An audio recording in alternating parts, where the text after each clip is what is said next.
അതാണ് ദൈവം എനിക്ക് മാത്രം ദാനമായി തന്നിട്ടുള്ള എന്റെ ഈ തലയും തലയ്ക്കകത്ത കൂർമ്മ ബുദ്ധി. അല്ല, എത്ര പെട്ടെന്ന് അമ്മയുടെ തല വർക്ക് ചെയ്യുന്നു. അല്ല, അതിരിക്കട്ടെ അമ്മേ, എന്താ ഈ വേലയുടെ പിന്നിലെ മഹത്തായ ഉദ്ദേശം? സിമ്പിൾ. എടാ, അവള് ഗർഭവതിയാണെന്ന് മറ്റുള്ളവരാരും കണ്ടെത്തിയതൊന്നും അല്ലല്ലോ. ഏയ്, ആ, അവള് തന്നെ ഡോക്ടറെ അടുത്ത് പോയി കണ്ടെത്തിക്കൊണ്ട് വന്നതല്ലേ? അതെ.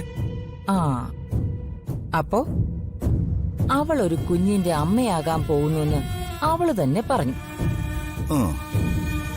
അച്ഛനും വീട്ടുകാരും കൂടി ഈ സന്തോഷ വാർത്ത നാട്ടുകാരെ വിളിച്ചറിയിക്കുന്നു.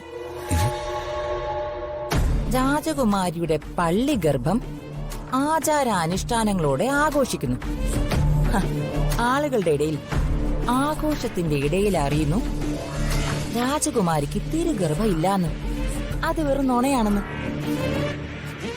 ഇല്ലാത്ത ഗർഭത്തിന് ആഘോഷം നടത്തിയതിന് അവളെ നാണം കെടുത്തി തൊലിയുരിക്കാനുള്ള ഒരു സ്മോൾ വേല. എങ്ങനെയുണ്ട്? ഫാന്റാസ്റ്റിക്. ഇതിനെയാണ് ഗർഭചതി എന്ന് പറയുന്നത്. അമ്മയുടെ തലയുടെ ഫോട്ടോ എടുത്തിട്ടേ ഞാൻ ഫ്രെയിം ചെയ്ത് മുറിയിൽ വെക്കാൻ പോവാ. അതെന്തിനാടാ? ദിവസം 3 നേരം പൂജിക്കാൻ. മൂടിഞ്ഞ തലയല്ലേ. അല്ലമ്മേ, ഈ ഋതികയെ തകർക്കുന്ന കാര്യത്തിൽ മാത്രമേ അമ്മയ്ക്ക് ബുദ്ധിയുള്ളൂ. ഋതികയുടെ കാര്യത്തിൽ മാത്രമല്ലടാ, എനിക്കൊരാളെ നശിപ്പിക്കണമെന്ന് തോന്നിയാ പിന്നെ ആ നിമിഷം മുതല് എന്റെ തലയ്ക്കകത്ത് ഒരു ഓഫീസ് തുറന്ന് പ്രവർത്തനം ആരംഭിക്കും. ഓഫീസ് സ്റ്റാഫുകളായ കൂർമ്മ ബുദ്ധികൾ വളരെ ജാഗരൂകരായി പണി തുടങ്ങും. പിന്നെ ശത്രുക്കളെ ഇല്ലായ്മ ചെയ്യുന്നത് വരെ ആ ഓഫീസ് മിന്നൽ വേഗത്തിൽ പ്രവർത്തിക്കും. ദൈവമേ, ഞാൻ ആരുടെ മുമ്പിലാ നിൽക്കുന്നേ? എന്റെ അമ്മോ.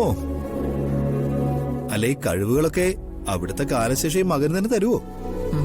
നോക്കട്ടെ. മരണം വരെ അമ്മയോടുള്ള മകന്റെ പരിചരണം പോലെ ഇരിക്കും. എന്തായാലും എന്റെ കുറച്ച് കഴിവുകളൊക്കെ ഇപ്പോഴേ നിനക്ക് കിട്ടിയിട്ടുണ്ട്. പകയും പ്രതികാരവും.